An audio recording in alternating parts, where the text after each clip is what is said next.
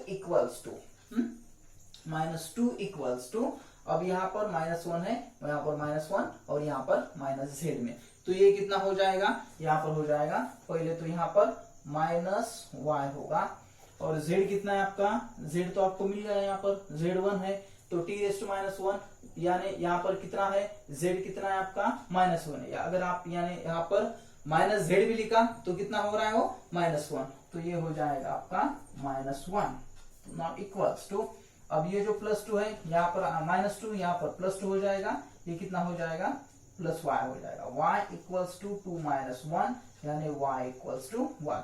put this value in here, ये value यहाँ पर रख सकते हैं हम, y की वैल्यू मिल गई, z की वैल्यू मिल गई, तो 1 इक्वल्स टू x, अब ये कितना है, ये है ये हो गया +1, अब ये है z की वैल्यू कितनी है 1 है, तो ये -z है, तो -1 हो गया, ये -1, ठीक है ये हो गया -1, तो +1 -1 गेट कैंसिल हो गए, और x की वैल्यू कितनी हो जाएगी आपकी, x इक्वल्स टू 1 हो जाएगी, यानी z equals to 1, x equals to 1, y equals to 1, या x, y और z तीनों भी 1 है, यानी ये जो कंडीशन है इसके इक्वल्स हो जाएगी, यानी अकॉर्डिंग टू डायमेंशनल एनालिसिस आपकी कंडीशंस क्या हो रही है, F V equals to 6 pi